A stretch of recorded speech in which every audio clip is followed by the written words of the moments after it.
Un Pixel et un iPhone. Saurez-vous me dire lequel est lequel? En 2024, c'est bien compliqué puisque les deux constructeurs, Google et Apple, proposent des téléphones sensiblement similaires. Ça se voit à l'arrière, on a du dos mat sur les deux. Ça se voit sur les contours, on a des tranches plates sur les deux. C'est le cas aussi sur l'arrondi des coins. Donc vous l'aurez compris, aujourd'hui nous allons parler d'un Google Pixel 9. Mais ici, je vais plutôt m'attarder sur le Google Pixel 9 Pro XL que sur son petit frère, puisque celui-ci, je l'ai désormais en main depuis plus d'une semaine et je peux vous en parler beaucoup plus complètement. Alors pour le plaisir des yeux, nous avons rassemblé ici une partie de la famille Pixel Pro, à savoir le Pixel 9 Pro, bien évidemment, mais aussi le Pixel 8 Pro, et enfin celui de mon cher monteur-cadreur Robin, le Pixel 7 Pro. Et on peut voir, en les mettant les uns à côté des autres, eh bien une sorte de filiation. Google conserve sa patte, son ADN, avec ce gigantesque module photo horizontal qui a toujours la bonne idée de permettre de poser son téléphone et qu'il ne fasse pas ce vilain effet culbuto que l'on peut avoir sur d'autres concurrents. Pour le reste, comme j'ai pu le dire, eh bien, on est sur un téléphone dans l'air du temps qui ressemble à un Samsung, qui va ressembler à beaucoup de ses concurrents, notamment avec ses bords plats. D'ailleurs, nous avons fait un sondage sur Frandroid afin de savoir si vous préfériez les bords plats ou les bords arrondis. Eh bien, vous avez été une majorité à vous exprimer en faveur des bords plats. Personnellement, je préfère largement la préhension d'un Pixel 8 Pro qui tombe plus dans la main, qui offre un meilleur galbe, plus confortable. Mais voilà. C'est la communauté qui a parlé, les bords plats ont votre faveur. Mais bords plats ou non, c'est à un autre endroit que ça se joue au niveau du design chez Google. Ici, le nouveau module photo qui a été entièrement redessiné. Désormais, il n'est plus bord à bord, il ressort beaucoup plus dans un métal anodisé du plus bel effet qui me rappelle énormément deux éléments de la pop culture, Daft Punk, Futurama. Et d'ailleurs, Google n'est pas peu fier de son design, puisque si on regarde à l'arrière, le logo de Google est largement plus gros que sur le Pixel 8 Pro. Côté design, Google a opéré un autre choix qui, à mon sens, est discutable. C'est un déplacement du haut-parleur qui était auparavant sur tous les Google Pixel 8 Pro, 7 Pro, du côté droit et qu'il a été déplacé du côté gauche puisque on a le tiroir SIM de l'autre côté. Eh bien, et se retrouvant du côté gauche lorsque l'on tient le téléphone à l'horizontale pour jouer notamment, moi une partie de Genshin Impact, eh bien ça bloque le son. C'est bête, mais à mon sens c'est une erreur de conception. Voilà, vous allez devoir obligatoirement, si vous prenez un de ces Pixel 9, eh bien revoir la manière dont vous utilisez votre téléphone si c'est pour jouer. Parce que si c'est pour regarder une vidéo YouTube ou un film, vous pouvez bien le tenir comme ça fera bien l'affaire. Enfin, on peut le remarquer, toujours pas de reconnaissance faciale 3D chez Google. En revanche, un nouveau capteur d'empreinte. C'est un capteur d'empreinte ultrasonique, innovant puisque beaucoup plus rapide que les capteurs optiques que l'on a l'habitude d'avoir sur les smartphones. Et là, c'est vrai que en un rien de temps, on peut déverrouiller son téléphone aussi rapidement, je vous dirais, que Face ID sur un iPhone. Autre avantage, il fonctionnera aussi que vous ayez les doigts gras ou les doigts mouillés.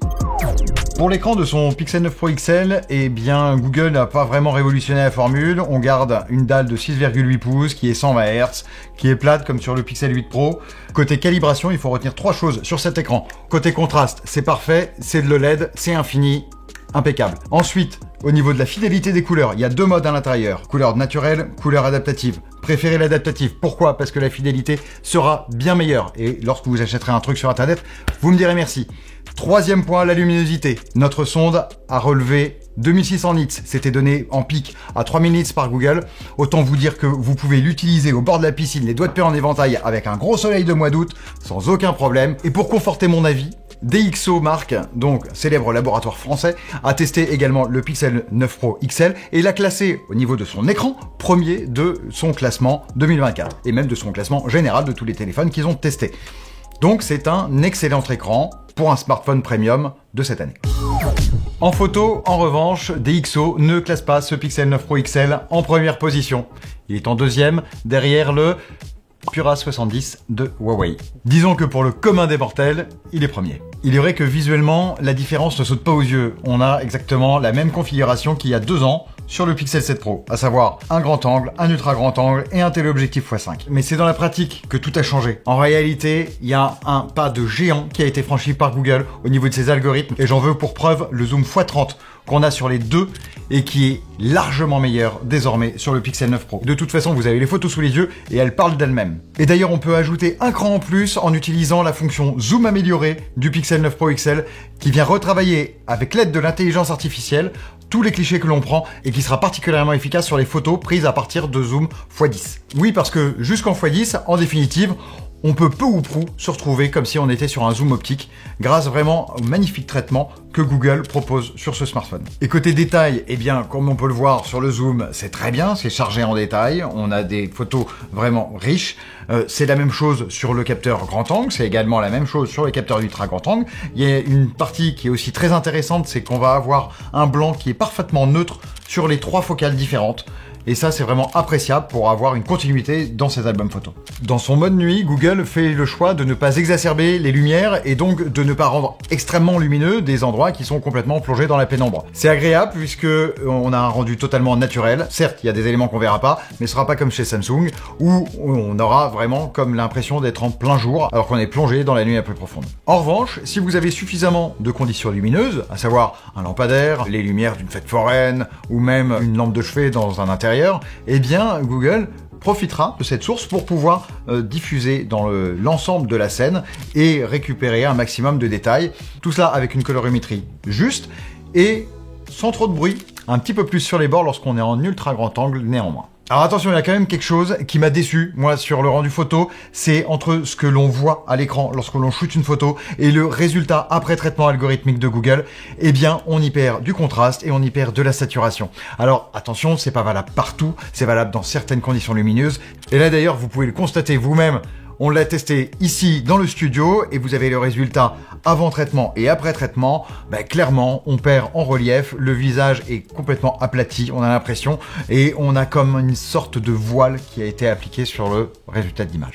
Voilà, on revient sur des teintes un petit peu plus joyeuses. On va parler du dernier capteur de ce smartphone, à savoir son capteur selfie, qui lui a drastiquement augmenté puisqu'on passe de 10,5 mégapixels à désormais 42 mégapixels. Il faut savoir que du coup, les images sont vraiment de bonne qualité. On a beaucoup de détails, on a une colorimétrie qui est riche, on a surtout un angle de prise de vue qui est très généreux. À savoir que précédemment, on pouvait déjà prendre des photos de groupe de manière confortable. Là, c'est vraiment aisé. On n'a pas besoin d'étendre aussi loin son téléphone qu'auparavant. Donc ça, c'est vraiment très appréciable. Ça fonctionne très bien. Et pour ceux à qui ça parle, on passe d'un 20 mm sur le Pixel 8 Pro à un 17 mm ici. Donc on s'approche largement plus d'un ultra grand angle. Une fois qu'on a parlé de la photo, du design, de l'écran de ce Pixel 9 Pro XL, eh bien on peut s'attarder à ses performances. Ces performances, elles sont dictées par le Tensor G4, à savoir la dernière puce installée par Google dans son téléphone. Google d'ailleurs dit que sa puce n'est pas faite pour les benchmarks, elle est faite pour répondre à tous les usages. Un bon bullshit marketing pour dire qu'elle n'est pas forcément très puissante. Et c'est vrai, on l'a mesuré dans les benchmarks, elle n'est pas folle. En revanche, en usage, on n'a pas observé de ralentissement. On a pu jouer à Genshin Impact sans aucun problème, 60 fps, toutes les options graphiques poussées à fond. Quelques ralentissements au démarrage du jeu, le temps que toutes les textures se chargent. Puis après, c'était bon pour notre session de 30-40 minutes que l'on a fait par la suite. En revanche, on a lancé un stress test dessus et en moins de 5 minutes, il avait déjà perdu 30% de ses performances. Et c'est jamais remonté jusqu'à la fin. Concrètement, qu'est-ce que ça veut dire? Eh bien, c'est que, étonnamment, le processeur chauffe trop. Ça se sent pas à la main quand on utilise le téléphone, il n'est pas plus chaud que ça. En revanche, à l'intérieur, eh bien, ça doit donner très fortement. C'est pour ça qu'il se bride afin d'éviter tout dommage matériel. Et à côté de ces composants, on a le logiciel de Google et nous avons Android 14. Oui, puisque Google a pris de l'avance sur la sortie de son matériel et donc son logiciel est toujours attendu entre septembre et octobre. Donc Android 15 ne sera pas là avant quelques mois. Néanmoins, ce n'est pas parce qu'on a la version actuelle d'Android que l'on n'a pas quelques nouveautés. En effet, à l'intérieur, Google nous distille toutes ces nouvelles fonctionnalités d'intelligence artificielle. Ah non, désolé, ça c'est réservé aux États-Unis. Oui, en France, on n'est pas gâté. Pour le lancement de ces Pixel 9, eh bien Google nous prive de Pixel Studio, Pixel Screenshot, la météo par intelligence artificielle, le résumé des enregistrements vocaux, le résumé des appels et l'usage conversationnel de Gemini Live. Voilà, on se retrouve en définitive avec Entouré pour rechercher, qui n'est pas une nouveauté, et Gemini, qui n'est pas non plus une nouveauté. Donc, en termes d'IA générative textuelle, j'entends qu'il est aussi bien de prendre aujourd'hui un Pixel 8 Pro, qui fera le même travail qu'un Pixel 9 Pro en France en 2024. Malgré cela, Google se rattrape tout de même un peu sur la photo, puisque dans Google Photos, on a accès à de nouvelles fonctionnalités exclusives à ce Pixel 9 Pro XL, notamment l'amélioration du zoom dont on a parlé tout à l'heure, aussi une fonction qui permet, à partir d'un prompt, eh bien, de transformer une image en sélectionnant une partie de cette image. Comme vous pouvez le voir, j'ai pris une photo de mon fils dans le salon en train de lire. Et je me suis amusé à ajouter de la lave qui coule sur un côté, à mettre un mur en pierre, à ajouter un blason. J'ai même essayé d'ajouter une épée ou une mitraillette et là en revanche ça n'a pas fonctionné. L'IA me dit que je vais trop loin. Et dernière fonctionnalité photo, c'est plutôt d'ailleurs un mode photographique puisqu'on le retrouve à côté des modes photo, portrait, etc. C'est la fonction ajoutez-moi. Ça nous est tous arrivé de devoir prendre une photo de groupe et de ne pas donc être sur cette photo de groupe. Eh bien, la fonction ajoutez-moi de Google vous permet de vous ajouter virtuellement dans cette photo puisque vous allez d'abord prendre une première photo du groupe et ensuite vous allez demander à quelqu'un de prendre votre place. Vous-même, vous allez vous mettre un emplacement libre sur la photo virtuelle qui aura déjà été prise et que le cadreur verra dans le Pixel 9 Pro XL. Et il prendra une photo, ensuite les algorithmes feront leur travail et paf, ça fait des chocs à pic. Non. Et paf, vous aurez une photo avec vous au sein du groupe. C'est une fonction que je trouve à titre personnel discutable puisque en définitive, on se retrouve avec une photo fausse puisque la personne ajoutée n'y était pas réellement. C'est totalement subjectif, chacun fera son avis. De mon point de vue, j'aimerais pas vraiment avoir à regarder dans 10 ans des photos sur lesquelles je n'étais pas normalement. Et deuxième chose, c'est aussi un processus qui est assez lourd à mettre en place. On préférera dans la majeure partie des cas soit demander à un passant de prendre la photo à l'ancienne, ou sinon de tendre son bras et d'utiliser le capteur selfie de 42 mégapixels qui, comme on vous l'a dit, est très large et permet donc facilement de prendre des photos de groupe. Pour le reste des fonctionnalités d'Android 14, eh bien c'est Android stock, donc Android par Google, sans autre surcouche, sans fioritures. Le système fonctionne bien, c'est fluide, c'est beau, c'est personnalisable, mais pas à l'excès. Et surtout, puisque on est chez Google, eh bien on bénéficie des 7 ans de mise à jour, tant de sécurité que logiciel. Petit détail, on ne sait pas encore si ces 7 ans de mise à jour démarrent à partir d'Android 14 ou si ça démarrera à partir d'Android 15 qui aurait dû être livré avec ce Pixel 9 Pro XL. Et toutes les fonctionnalités de ce 9 Pro XL, eh bien vous aurez le bonheur de savoir que vous pourrez les utiliser longtemps durant votre journée puisqu'il est très autonome.